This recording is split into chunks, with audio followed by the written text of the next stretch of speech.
One, मेरा नाम है साक्षी राय और आप देख रहे हैं हमारा चैनल लर्निंग ट्यूब। आज हम करने जा रहे हैं crop production and management of class 8 science का पार्ट 3। तो चलिए स्टार्ट करते हैं। आज हम करेंगे basic methods of crop production. So basic से हमारा मतलब ये है कि जो मेनली हमारे कुछ मेन टास्क होते हैं कल्टीवेशन के दौरान, तो उसको हम लोग मेथड्स ऑफ क्रॉप प्रोडक्शन में देखेंगे। So cultivation of crops involves several activities undertaken by farmers over a period of time.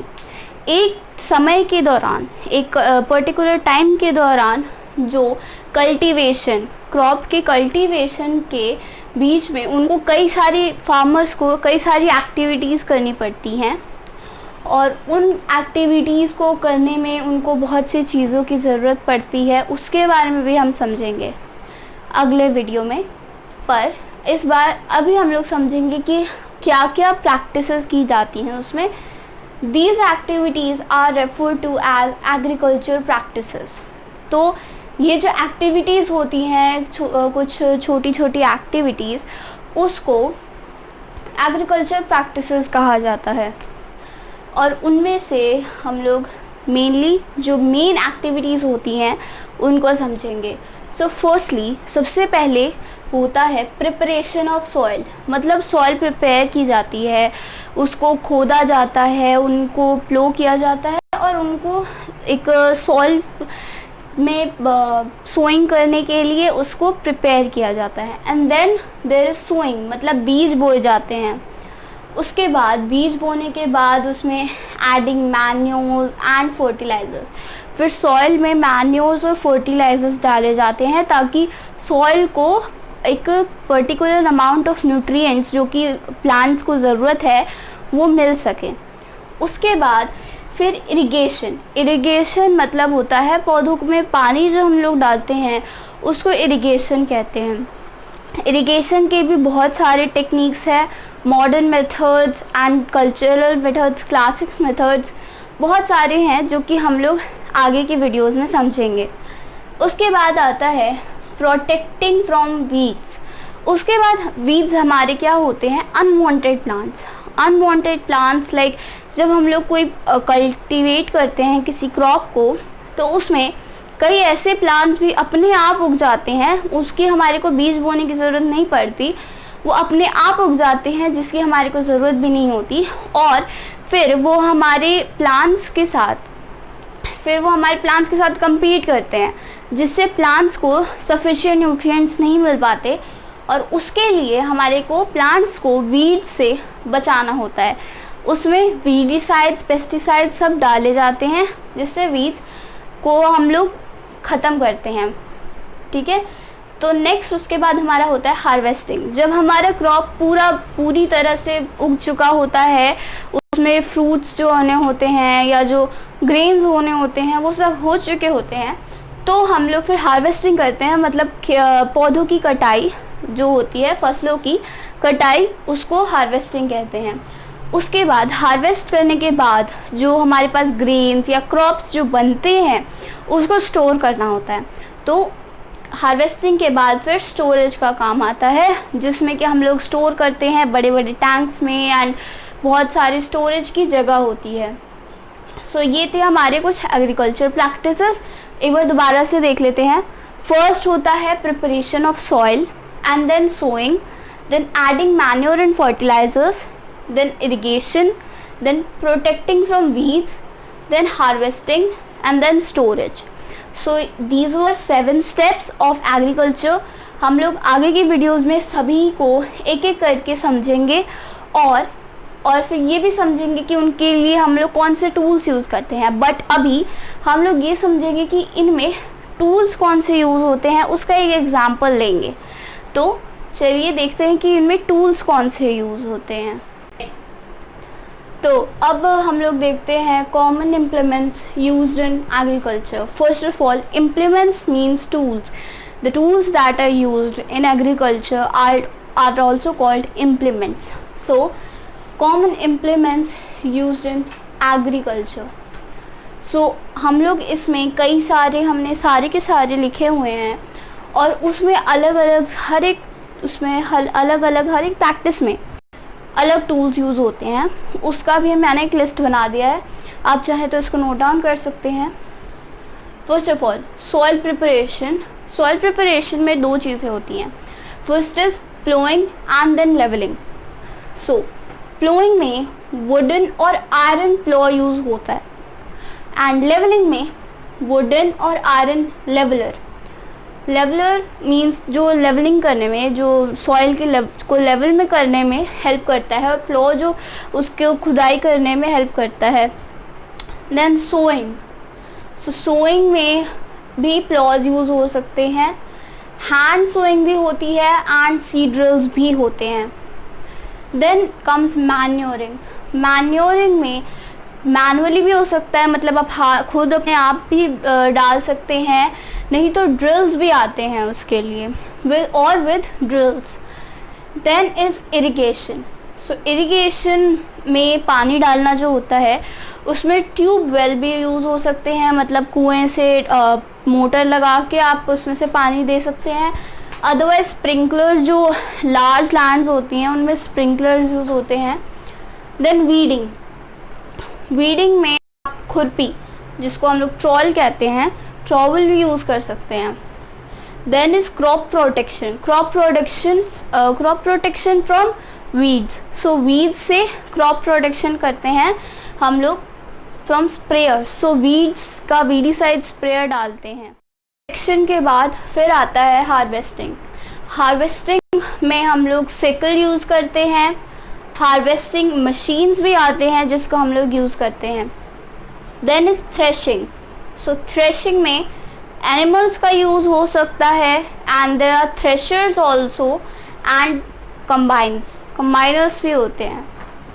Then storage मतलब उसको स्टोर करने में हम लोग को कोई वैसा पर्टिकुलर टूल नहीं होता, but we use jute bags और वुडन क्ले और मेटल कंटेनर्स। वुडन कंटेनर या क्ले कंटेनर या फिर मेटल कंटेनर हम लोग इसके लिए यूज़ कर सकते हैं। So let's consider this again for the last time and then we will move to the next topic. Soil preparation, plowing में वुडन और आयरन प्लो, लेवलिंग में वुडन और आयरन लेवलर, सोइंग में ploughs, hand sowing, seed drills, manuring में manually और with drills, irrigation, tubewell and sprinklers, weedings में trowel and khurpi, crop protection में pesticides, weedicides को स्प्रेयर से स्प्रे करते हैं। And then harvesting, sickle, harvesting machines, threshing में animals, threshers and combiners, storage, jute bags, wooden clay और metal containers. So these were some common implements. Now let's see how do we do the preparation of soil. So अब हम लोग देखेंगे preparation of soil में plowing के बारे में. तो plowing में the process of loosening and turning the soil is called tilling और plowing. तो जब हम लोग किसी जो प्रोसेस होती है जिसमें कि सॉइल को पलटा जाता है, मतलब उसको जो नीचे जो होता है उसमें सॉइल जो होता है उसका ऊपर जो फर्स्ट लेयर होता है वो ज़्यादा फर्टाइल नहीं होता, जब उसको हम लोग खोदते हैं तो वो नीचे वाला जो सॉइल होता है वो ऊपर आ जाता है, तो जो अंडर द ग्राउंड होता है वो वाला सॉइल ज़्यादा फर्टाइल होता है. तो the process of loosening and turning the soil is called plowing. So plowing is a very important process during the crop production. So it is carried out by using a wooden or iron plow. तो इसका हम लोग plowing एक iron या wooden plough के इस्तेमाल से करते हैं, which is pulled either by animals or by tractors, जिसको कि या तो animals pull करते हैं या फिर tractors. Iron ploughs are more popular these days. आजकल आयरन प्लॉज ज़्यादा पॉपुलर है as compare to wooden ploughs के, क्योंकि आयरन प्लॉज से ज़्यादा जल्दी काम हो सकता है. Now there are many advantages of ploughing. So first of all हम लोग पहले एडवांटेजेस के देखते हैं कि प्लोइंग के एडवांटेजेस क्या है, उसके बाद हम देखेंगे कि उसके टूल्स क्या होते हैं. So these are some advantages. कि first advantages, loose soil. Loose soil, ploughing करने पे लूज सॉइल होता है, तो लूज सॉइल के क्या फ़ायदे हैं. Loose soil has a lot of air trapped in it. तो लूज सॉइल में एयर ट्रैप्ड होता है जिसमें ऑक्सीजन भी होता है, which is use by the roots to breathe easily, जो कि रूट्स को ब्रीदिंग में हेल्प करता है. Next is loose soil allows the root to penetrate deeper. तो पेनेट्रेट डीपर मीन्स कि उसको ज़्यादा अंदर तक जाने में हेल्प करता है. पेनेट्रेट मतलब कि अंदर तक जाने में, उसको रूट्स को ग्राउंड में बहुत नीचे जाने में हेल्प करता है. दस securing the plant more formally. इसलिए जो प्लांट होता है वो ज़्यादा सिक्योर हो जाता है और उसके फॉर्म हो जाता है एक पर्टिकुलर प्लेस पे. सो ये दो एग्जाम्पल एडवांटेजेस हैं और हम और एडवांटेजेस देखते हैं अब. सो these now some more advantages are loose soil helps the growth of earthworms and microbes in the soil. तो सॉइल में लूज सॉइल जो है वो अर्थवॉर्म्स और माइक्रोब्स के ग्रोथ को, सॉइल में अर्थवॉर्म्स और माइक्रोब्स के ग्रोथ को हेल्प करता है. They provide nutrients to the soil and aid in further loosening of soil. और जो अर्थवॉर्म्स एंड माइक्रोब्स है वो नेक्स्ट वो फिर से they provide nutrients to the soil and aid in further loosening of soil. और जो लूज सॉइल अर्थवॉर्म्स और माइक्रोब्स को ग्रोथ को हेल्प करता है, वही अर्थवॉर्म्स और माइक्रोब्स सॉइल को न्यूट्रिएंट्स और लूजनिंग में हेल्प करते हैं. Next is turning and loosening of soil brings nutrient rich soil to the top. So as I said before, मैंने जैसे पहले कहा था कि जब टर्निंग और लूजनिंग ऑफ सॉइल, जब सॉइल को हम लोग लूज करते हैं और टर्न करते हैं, तो जो न्यूट्रिएंट रिच सॉइल होता है जो कि ग्राउंड के नीचे होता है वो ऊपर आ जाता है on the top and plants can then absorb these nutrients more efficiently. और फिर जो प्लांट्स हैं वो इन न्यूट्रिएंट्स को और एफिशिएंटली यूज़ कर सकते हैं.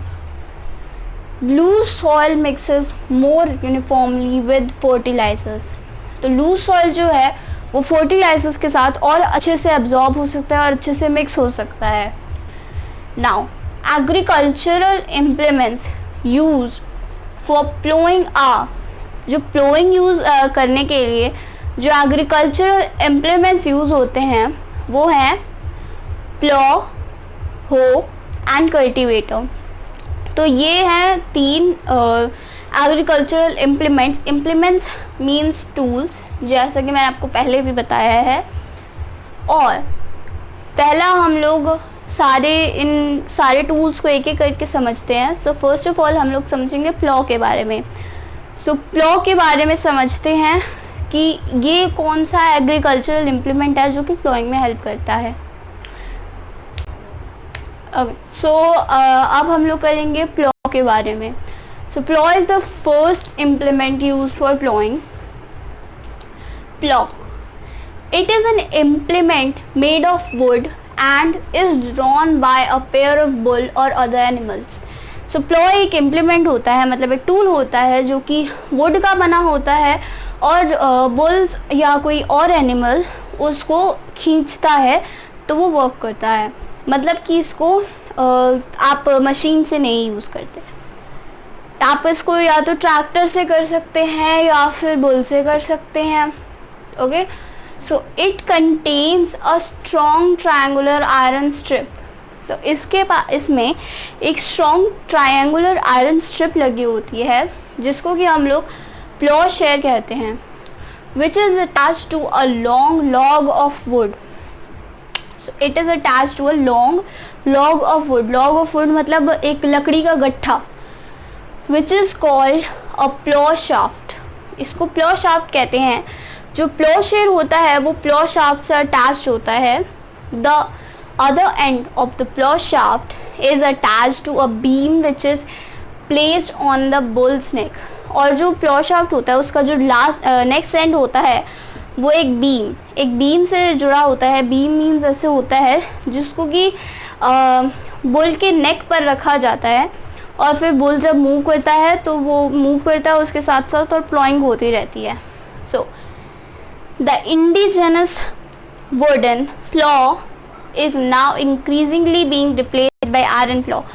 तो अब इंडिजिनस जो वुडन प्लॉ हमारा है उसको रिप्लेस किया जा रहा है आयरन प्लॉ से, because iron plough is much cheaper and environment friendly. So this is the about the plow. Now we are going to discuss about hoe. So now we are going to discuss about hoe. Hoe is another implement used for plowing. It is a simple tool used for removing weeds and plowing the soil. सो हो एक simple tool होता है या implement होता है जिसको कि हम लोग वीड्स रिमूव करने या प्लोइंग सॉइल को प्लो करने में यूज़ करते हैं। It consist a long rod of would और आयरन। इसमें एक वुड और आयरन का एक लॉन्ग रॉड होता है। A strong broad and bent plate of iron is fixed to one of its end and works like a blade. So इसमें एक लॉन्ग रॉड ऑफ वुड या आयरन होता है, एक स्ट्रॉन्ग ब्रॉड एंड बेंट उसका plate एक होता है जो कि एक बहुत स्ट्रॉन्ग होता है, ब्रॉड होता है मतलब चौड़ा होता है और थोड़ा मुड़ा हुआ होता है, जिसको कि जो कि आयरन का जो of plate iron is fixed, जिसमें कि आयरन जो होता है जो कि आयरन का बना होता है is fixed to one of its end. उसको हो के एक एंड पे लगाया जाता है and works like a blade, और ये एक ब्लेड की तरह काम करता है। It is pulled by animals, और इसको एनिमल्स द्वारा खींचा जाता है। सो मतलब प्लॉ का जो होता है वो एक ब्लेड की तरह काम करता है जो कि strong broad and bent plate of iron is fixed to one of its end and works like a blade, जो कि आयरन का बना हुआ होता है और एक एंड में जुड़ा होता है जो कि ब्लेड की तरह काम करता है, और इसको भी एनिमल्स खींचते हैं। एज वी नो प्लो को भी एनिमल्स खींच सकते हैं और हो को भी एनिमल्स खींचते हैं। So next we will discuss about cultivators. So let's see what are cultivators. Okay, तो अभी तक हमने समझा कि प्लो क्या होता है और हो क्या होता है, तो अब हम लोग समझेंगे कल्टिवेटर के बारे में। These days plowing is done by cultivator. आजकल ज़्यादातर प्लोइंग कल्टिवेटर के द्वारा की जाती है। ड्रिवन बाय अ ट्रैक्टर, जो कि ट्रैक्टर चलाता है, ट्रैक्टर में बांध दिया जाता है कल्टिवेटर और फिर ट्रैक्टर मूव करता है तो कल्टिवेटर भी मूव करता है। It is an implement equipped with shawls, blades etcetera, और एक ऐसा इम्प्लीमेंट है ये जिसमें कि शॉल्स और ब्लेड्स सब कुछ होते हैं इसी में, and use to break up the soil, और सॉइल को तोड़ने में हेल्प करता है ये, एंड रिमूव सीड्स। और जो पिछली बार जो जैसे आपने फार्मिंग की, तो पिछली बार आपने जो फार्मिंग की उसमें जो सीड्स नहीं उगे उन सीड्स को निकालने में भी ये हेल्प करता है। Cultivator have ability to penetrate large depths in order to sufficiently break up the soil, और कल्टिवेटर के पास ऐसी एबिलिटी है कि वो ज़्यादा गहराई में पेनिट्रेट कर सकता है और मतलब जा सकता है, और उसका जो अंदर का सॉइल है बहुत डीप जो सॉइल गया हुआ है उसको भी वो ऊपर ला सकता है, और जितना डीप सॉइल है उतना उसमें ज़्यादा ह्यूमस होगा, उसमें उतना ज़्यादा न्यूट्रिएंट्स होगा। In order to sufficiently break up the soil for seedbed preparation, और ये बहुत डीप डेप्थ में जाता है ताकि जो सॉइल है वो सही तरीके से टूट सके, ठीक टूट सके, ताकि सीड बेड तैयार हो सके। सीड बेड मीन्स जब आप सीड को सो करते हैं तो उसको सीड बेड कहते हैं। This saves labour and time. So हमने भी देखा कि प्लॉ में एनिमल्स की ज़रूरत पड़ती है, हो में भी एनिमल्स की ज़रूरत पड़ती है, उनमें टाइम भी लगता है क्योंकि animals move slower as compare to tractors, तो उसमें टाइम भी लगता है। But cultivator is labour saving as well as time saving, but it is expensive as compared to plow and hoe. So nothing is perfect. Cultivator हमारा labour और time बचाता है, और बट प्लो और हो जो है हमारे पैसे बचाते हैं। सो इफ अगर कोई है कोई छोटा फार्मर है, उसके पास ज़्यादा पैसे नहीं हैं, सो वो प्लो यूज़ करेगा या हो यूज़ करेगा और एक एनिमल खरीदेगा और उस एनिमल से चलाएगा। एंड अगर कोई लार्ज फार्मर्स है, लैंड ओनर है, लार्ज लैंड ओनर है, तो वो कल्टीवेटर का यूज़ कर सकते हैं, क्योंकि उससे जल्दी भी होगा काम और लेबर्स भी कम लगेंगे उसको, लोगों को पैसे भी कम देने पड़ेंगे। एंड जस्ट एक मशीन से वो कई समय तक, कई सालों तक वो उससे काम कर सकता है।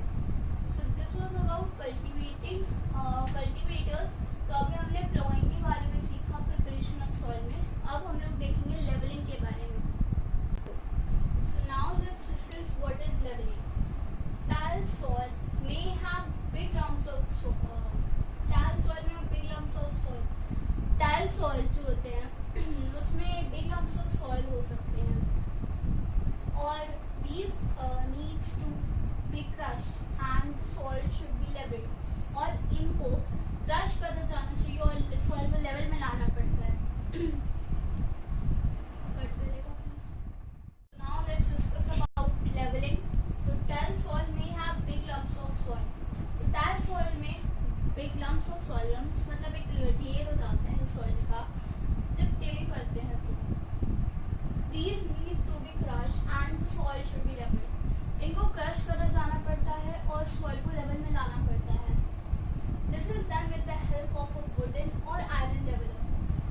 इसको हम लोग wooden या iron leveler की हेल्प से करते हैं।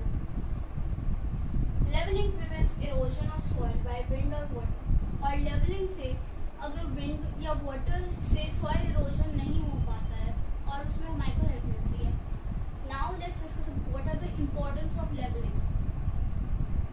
First is it increases yield and quality. तो लेवलिंग से हमारा यील्ड मतलब जो कितना खेती होता है, कितना प्रोडक्शन होता है, वो इंक्रीज होता है और क्रॉप की क्वालिटी इंक्रीज होती है। It helps in uniform distribution of water in the field. तो लेवलिंग से फील्ड में एक यूनिफॉर्म डिस्ट्रीब्यूशन ऑफ वाटर होता है, क्योंकि अगर ऊपर नीचे होगा तो जहाँ पे नीचे होगा वहाँ पे पानी ज़्यादा जाएगा और जहाँ पे सॉइल ऊपर होगी वहाँ पे पानी कम जाएगा। तो ये लेवलिंग से हमारे वाटर को भी यूनिफॉर्मली डिस्ट्रीब्यूट करने में हेल्प मिलता है। एंड रिड्यूसेस इरिगेशन टाइम, और इरिगेशन में जो टाइम लगता है वो भी रिड्यूस हो जाता है। It prevents this loss of moisture from plot soil, और जो प्लॉट सॉइल होता है उसमें से जो मॉइस्चर होता है वो निकल ना जाए, उसमें भी हमारी ये हेल्प करता है। तो ये थी लेवलिंग के बारे में। अब हम लोग समझेंगे मैन्योरिंग के बारे में कि मैन्योरिंग क्या होता है। सो लेवलिंग में हमने देखा कि लेवलिंग क्या होती है, उसको करते किससे है और इम्पोर्टेंस ऑफ लेवलिंग क्या है। तो अब मैन्योरिंग देखते हैं। So now we will discuss about manuring. The process of applying organic minerals and adding nutrients to the soil is called manuring. तो जिस प्रोसेस पे हम लोग ऑर्गेनिक मिनरल्स और न्यूट्रिएंट्स को सॉइल में ऐड करते हैं, जो कि रिक्वायर्ड न्यूट्रिएंट्स सॉइल में ऐड करते हैं, उसको मैन्योरिंग कहते हैं। और लेट मी टेल यू कि मैन्योर और मैन्योरिंग में डिफरेंस है।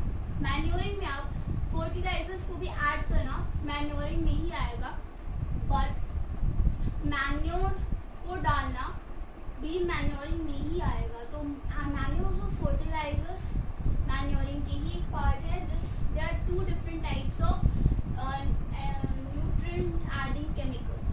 तो मैन्योर जो होता है वो नेचुरल होता है और फर्टिलाइजर केमिकल होता है। This is done for proper mixing of manure with soil fertility before seed is sown in the field. ये इसलिए किया जाता है ताकि सॉइल में जो मैन्योर है उससे मैन्योरिंग से सॉइल में जो प्रॉपर फर्टिलिटी आनी चाहिए for the plant to grow वो आ जाए before seed is sown in the field. Seed के फील्ड में सो होने के पहले।